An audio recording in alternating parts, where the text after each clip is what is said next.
The Federal Bureau of Investigation is investigating crypto scammers who posed as romantic interests to defraud victims of nearly $5 million through dubious investment schemes. Federal prosecutors in North Carolina are looking to seize over 4.99 million recovered from unhosted Tether wallets linked to an elaborate crypto romance scam, according to a Triangle Business Journal report.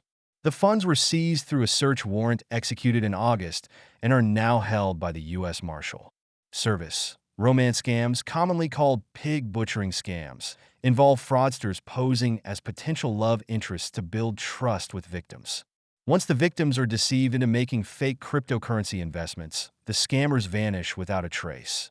The operation targeted at least 71 victims, per the FBI, including a 60-year-old Angier resident and an 83-year-old from Minnesota, luring them to lucrative crypto investments on a fraudulent trading platform dubbed Bitcoin, which closely resembled the legitimate Singapore-based Bitcoin exchange. Once the victims transferred the USDT to the scammers' wallets, thinking it was a regular investment, they were informed that their accounts were frozen and withdrawals were disallowed until additional taxes and fees were paid. This tactic is commonly used to extract more funds from victims, and even if they comply and pay the additional amount, the funds are never released. In this case, the site disappeared shortly after, leaving victims with no recourse. Court documents reveal that scammers used fake identities, such as Jeannie and Alice, to approach the victims on social media platforms like WhatsApp. In one instance, the fraudsters fabricated a story about an uncle who had developed a sophisticated algorithm for predicting Bitcoin price movements, using this as a hook to convince victims of the legitimacy of the investment scheme. Just two of the victims identified by the FBI lost upwards of $2.75 million to these scammers. While no arrests have been made, the FBI is currently investigating the case.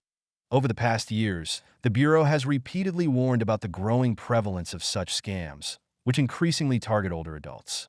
According to its September report, crypto scam losses exceeded $5.6 billion in 2023 alone, with individuals over 60 as the most affected demographic. In March 2023, the virtual currency unit within the Brooklyn District Attorney's Office found that a 51-year-old woman lost over $22,000 to a crypto romance scam. Earlier this year, the United States Federal Trade Commission also issued a warning about the rise in romance scams, urging the public against transferring any funds to individuals met online who promise investment opportunities. A March study by the University of Texas revealed that over $75 billion was lost to crypto romance schemes between January 2020 and February 2024.